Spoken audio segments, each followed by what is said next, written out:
All right, Shalom. First and foremost, I want to give all the praises and the glory to Yahweh Ba'ashim Yahushua Ba'ashim Arakakadash. Double honor to the apostles, a great millstone, and salute to the Akim out there that's pushing this truth in all sincerity, Shalom. All right, and even unto those who's learning and listening as well, even unto the speckled bird set, and a few of the sisters out there that believe in this thing as much as we do. Okay, so the lesson that is today is going to be called Here is the Patience of the Saints. And without further ado, just to let those know that don't know, the saints are only but the children of Israel, especially of those that have repented back to the Lord, okay, that have found their way back to their Creator and found out who they really are, and that are keeping the commandments of the Lord. So those are the saints of the Most High, all right? Like I said, you have to come out of the chosen race first, which we are that chosen race, according to the book of Deuteronomy, the 7th chapter, the 6th verse. Basic scripture we pull out. All right. And then you have to repent. So once those two things are ticked, now you're a saint. Now what we're going to do is we're going to read Revelation 14, verse 12. It says, Here's the patience of the saints. Here are they that keep the commandments of the Lord in the faith of Yahushua. So those are the saints. And I've just said that too. The saints are those, first and foremost, you got to be an Israelite, and you have to know who you are according to the scriptures. And that, being that you are an Israelite, knowing that, you know the name of the Lord, and you keep the commandments too. Because we're in a day and age where a lot of our people don't know that they're Israelites. They hear that they're Israelites, but they don't too much consider it because we've been so long without this truth, without knowing who we are, that it's unreal to the majority of our people now, you know. But like I said, in order for you to keep the commandments, you have to know about the commandments. In order for you to keep the faith of Yahushua, you would have to know about Yahushua, what he stands for, and what the scriptures stand for to believe in him. Verse 13, And I heard a voice from heaven saying unto me, Write, blessed are the dead which die in the Lord from henceforth. Yea, saith the Spirit, that they may rest from their labors and their works do follow them, because even so much so, because even the dead that have died in the faith, you know, the works that they have did is already been recorded, and the Lord is going to take into consideration what they've done in the truth, you know. And there's two brothers that come to my mind that have died in the faith. The one being our priest, one lawyer. And, you know, the ones of you brothers out there that have been in the truth for a decade and up, you know who that is. He used to preach with another brother by the name of Priest Danya Allah. Even though Priest Danya Allah right now, you know, he's kind of going off on certain things. But he's still a fellow Israelite brother, of course. You know, but he used to teach with him and everything. But he passed on. And then you had another you know, our elders of elders, okay, that also passed on, you know, King Marshall. And these men that have did their works in the faith will be remembered. And their reward will be in the kingdom of heaven, okay? Because we're all going towards one place. Those that have died in the truth and those that continue in the faith, in the labor of doing this ministry, we will all receive our reward. And the ultimate reward at hand is the kingdom of heaven. That's what all of us are going to receive. We're going to enter into the kingdom of the Most High. And that in itself is going to be our kingdom. And therefore, we're going to rest. Verse 13. Again, and I heard a voice from heaven saying unto me, Right, blessed are the dead which die in the Lord from henceforth. Yea, save the Spirit, that they may rest from their labors, and their works do follow them. So in the kingdom of heaven, their works are going to follow them, and that's what's going to happen, all right? So like I said, just because one has passed away in the truth, that doesn't mean that everything that they've done does not matter no more. No, it matters, because what the Lord told his prophets to do is to simply go out there and to preach the word. And afterwards, after they get done doing that, he promised them a reward. And the main reward that he had promised them is that they first are going to experience the kingdom of heaven. Okay? So that's already in the waiting to happen. So let's read Revelations 14, verse 13. And I heard a voice from heaven saying unto me, Right, blessed are the dead which die in the Lord from henceforth, yea, save the Spirit, that they may rest from their labors, and their works do follow them. All right? So once again, as I'm going to say, just because these people or these men passed away, these brothers, let me use that term, because they are brothers that are in the spiritual realm, just because they passed away does not mean that their works have been forgotten about and their works are done. No, their works are going to live on. Their works are going to be remembered, and therefore they're going to receive their reward, which all of us are going to receive the same reward, which is the kingdom of heaven, and that will be our rest. All right? So let's read on. It says, and I looked, and behold, a white cloud. That's going into something else. So now what I want to get is Hebrews, the 4th chapter, because that's really what we're doing. We're laboring to enter into that rest, which is entering into the kingdom. So let's get Hebrews 4, and we're going to start from verse 1. I'm going to read all the way down to verse 11, I believe. It says, Let us therefore fear, lest a promise being left us of entering into his rest, any of you should seem to come short of it. For unto us was the gospel preached, as well as unto them, but the word preached did not profit them, not being mixed with faith in them that heard it. Let's read this again. For unto us was the gospel preached, as well as unto them. So the gospel was preached unto those that believe, and even unto those that are infidels. In other words, unbelievers. All right? But the word preached did not profit them, not being mixed with faith in them that heard it. So you have people or brothers that have came into the truth. They got excited, according to Matthew 13, and they endured for a while because there was no root in them. And what is the root? The root is the sense of you believing. Okay, the root is the believing thereof. So once you have a strong belief in this truth, then you are rooted in.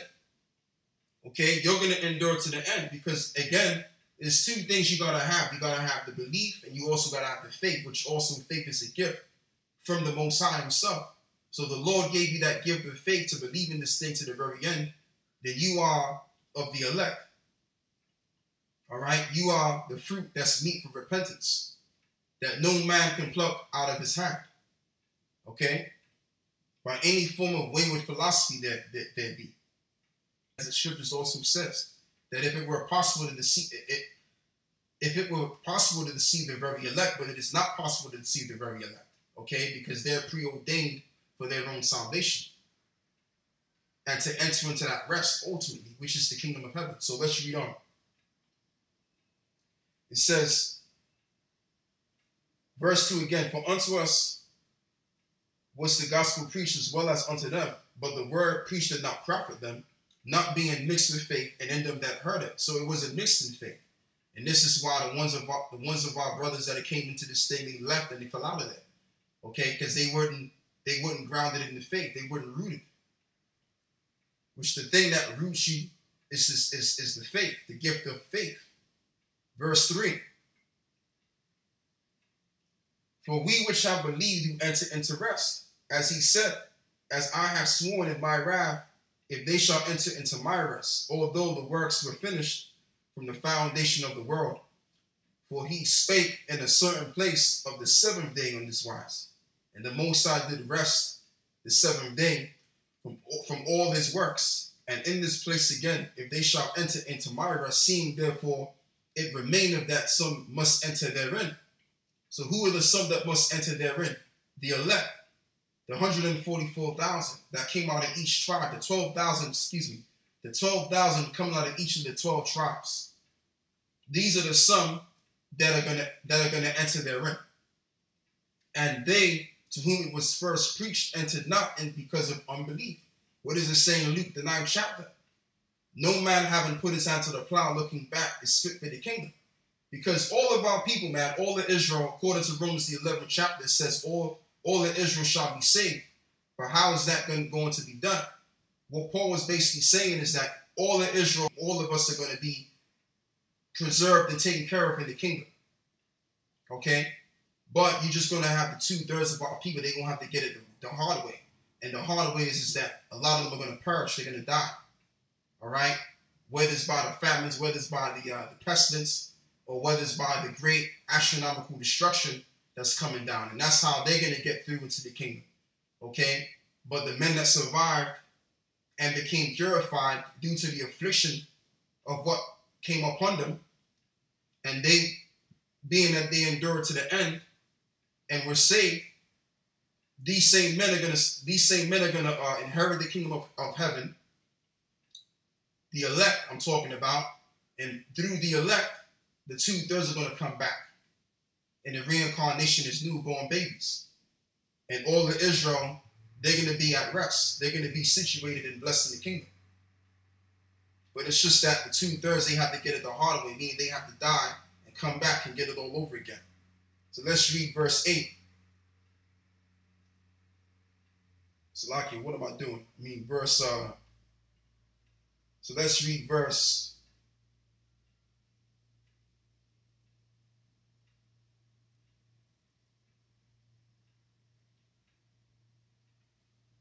Continuing on. So let's read verse 7 again.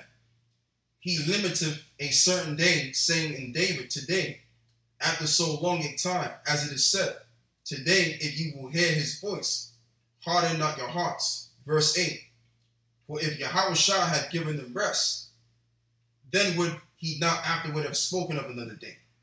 There remaineth therefore a rest to the people of the Most High. For he that is entered into his rest, he also have ceased from his own works, as God did from his. All right? So if we enter it, so if we labor and we keep doing what we're doing, we're going to get into the kingdom of heaven. And we're not going to have to teach the children of Israel that they're God's people and show them the commandments as we're doing right now. And the reason as to why we're going to rest, because of the new covenant that's going to kick in. We're going to read Hebrews, the 8th chapter. We're going to get to the point, verse 10. And it reads, for this is the covenant that I will make with the house of Israel after those days. Saith the Lord, I will put my laws into their mind and write them in their hearts, and I will be to them a power, and they shall be to me a people. Verse 11, and they shall not teach every man his neighbor, and every man his brother, saying, know the Lord, for all shall know me, from the least to the greatest. So all of Israel, they're going to know about the Lord. They're going to know the commandments, because the commandments is going to be within them to keep the commandments. And thereby, they're going to give reverence, and ultimately, they're going to respect the Lord. They're going to fear the Lord, okay? All of us, to the least to the greatest of us, we're going to be transformed, all right, to simply doing that which is right. Because right now, our spirits are in flesh that's prone to do evil. Like what did Paul say in Romans 7? The thing that I want to do, I do not. And the thing that I don't want to do, I do. And that's the situation we're in today. The flesh of sin, the body of sin, excuse me. And that's what we're in right now, all of us. All right? But what the Lord is going to do, the Lord is going to bring us into immortality if we continue on in doing this work, laboring to our rest, okay, then that would be the case. And then the new covenant is going to be upon us, as I've read and explained. All right? So that's another reason as to why the men of the law, the prophets, are going to rest, because we're not going to be able to teach all of Israel, know the Lord and do this and to do that. Anything that involves knowing the Lord, we're not going to do that anymore. So we're going to rest. So now what we're going to do is we're going to read Revelations 13.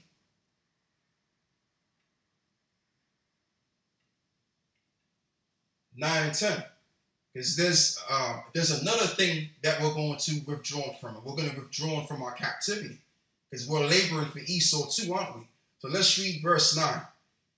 It says, if any man have an ear, let him hear. He that leadeth into captivity shall go into captivity. He that killeth with the sword must be killed with the sword. Here's the patience and the faith of the saints. Okay? The title of the video. So the patience of the faith of the saints is also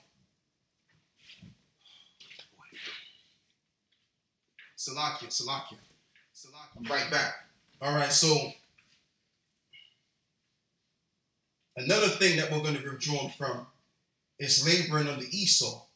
We're gonna be out of our captivity soon, because you got brothers out there that are doing. A lot of us are doing two things. A lot of us are working for Esau, and I'm saying, because some brothers have their own businesses and stuff like that, But even still, so in order for us to keep our businesses afloat, somehow, somewhere, we got to deal with Esau anyway.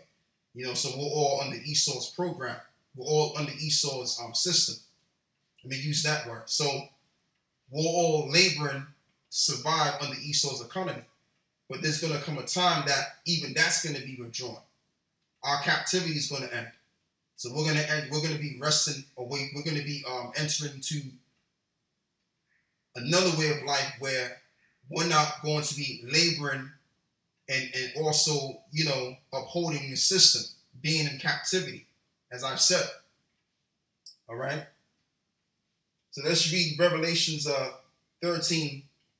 And we're going to read verse 10 again. It says, "He that leadeth into captivity shall go into captivity. He that killeth with the sword must be killed with the sword. Here is the patience and the faith of the saints." And that's another thing that we're waiting for. We're waiting to take these other nations into slavery. And the main nation that we want to enslave is Esau, simply because of what they did unto us. All right? And that's going to happen. When the Messiah makes a second return, we're going to enslave these Edomites. They call themselves so-called white. They call themselves white people. They call themselves Caucasians. Okay? But they're really the biblical Edomites. So not only are we going to enslave these other nations, because we were once under them too, we're going to enslave Esau, Edom as well. Okay? And that's another thing that the saints are waiting for.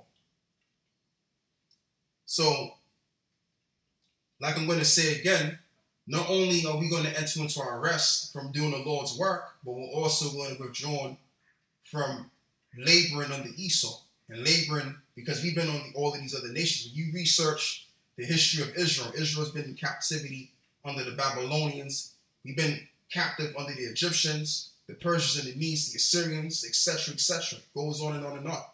Okay? And what the Lord did, the Lord kept the best for last. And what the Lord kept that last is the kingdom of himself. And Israel, the people that have worked for everybody else, they're going to have their own kingdom. And their kingdom is going to far surpass the kingdom of all of these nations put together. Okay?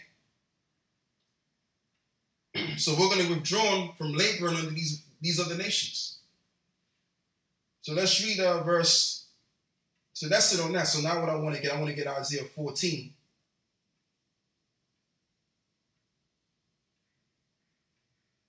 And 1. It says, "For the Lord will have mercy on Jacob, and will yet choose Israel, and set them in their own land. And the strangers shall be joined with them, and they shall plead to the house of Jacob." Okay, so this is talking about, let me read this again. "For the Lord will have mercy on Jacob, and he will yet choose Israel, and set them in their own land. And the strangers shall be joined with them, and they shall plead to the house of Jacob." In other words, you're going to have Israelite foreigners that have become strangers, and they're going to cleave unto the truth. They're going to find out that they are the descendants of Jacob. Eventually, and when I read this verse here, it kind of reminds me of Revelation 7 chapter, about the multitude that came out of every kindred and nation. Let's get that. Revelation 7, verse 9. It says, "After this I beheld, and lo, a great multitude, which no man could number, of all nations, and kindreds, and people, and tongues, stood before the throne, and before the Lamb, clothed with white robes, and palms in their hands. Verse 10, "And cried with a loud voice, saying, Salvation to our power, which sitteth upon the throne, and unto the Lamb." So these men that came out of every nation and kindred, they're going to shout and cry, saying, "Salvation to our power, which sitteth upon the thrones, and unto the Lamb." So these multitude are coming out of every nation would have to be the children of Israel, that may look like the other nations. Okay? All you have to do is also read Isaiah the 11th chapter, how every nation is going to come from the landmass which they are scattered in. All right. And it names all of the nations that they were scattered in also.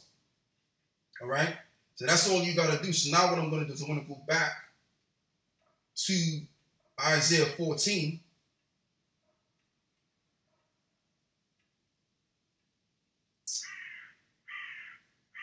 Isaiah 14.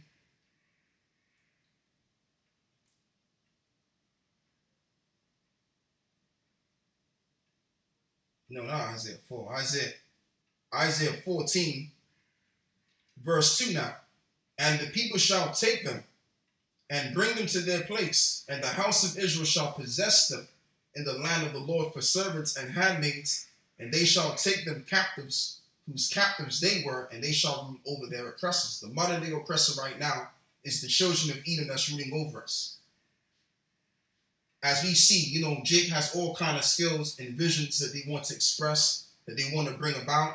And Esau's prohibiting Jake from actually fulfilling their purpose in terms of what kind of workforce they want to get involved in, or anything that Jake want to do. Esau always finds a way to oppress our people, keeping our people under pressure, because Esau has this fear in their heart that if we give Jake, a share opportunity, the same way we give our own, then they're going to take over this whole entire system, just like how we took over Rome. So if Esau was being fair, if Esau didn't oppress our people, then we would have took over this whole entire system, because Jake is on a whole other level when it comes to knowing things, when it comes to business. Anything that Jake gets involved, they supersede, they surpass. All right? And all you got to do is do the history of ancient Rome. Later on in Rome, what happened was Jake took over the Roman Empire. Because you had all these dynasties that came apart. And then you had the dynasties of Jake. I believe you had the Antonine dynasty, which that was the first dynasty. That was the first group of Jakes that took over. That pretty much, those were the dynasties, I believe, the first group of Jakes that took over Rome. And then you had the Severians, and then onwards. And then it became the Holy Roman Empire. All right? Once Jake gets accustomed to knowing how to do something, they do it to a whole nother degree. And that's the reason as to why Esau oppresses our people and makes sure that they're at the bottom of the economic ladder. Because Esau fears the rise up of Israel. That's really the situation, man. And they fear that what they have done unto us, we're going to do unto them. But that's going to happen regardless, as I just read. In Revelations 13 and 10, he that leadeth in the captivity shall go into captivity. And oh, yes. And also Isaiah 14, verse 2. So there's two scriptures that explains on how we're going to enslave those that enslaved us. I'm going to read verse 2 again. And the people shall take them and bring them to their place. And the house of Israel shall possess them in the land of the Lord for servants and handmaids. And they shall take them captives, whose captives they were. And they shall rule over their oppressors. And now what's going to happen is we're going to withdraw from captivity. And they're going into captivity. Okay? That's what's going to happen. That cut of the curse that fell upon us, it's going to fall upon them. Let's get Psalm 75.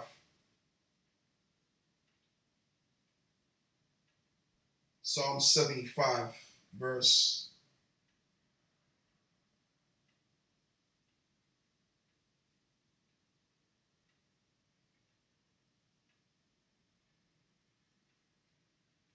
8. It says, for in the hands of the Lord there is a cup, and the wine is red, and it is full of mixture, and he poureth out of the same.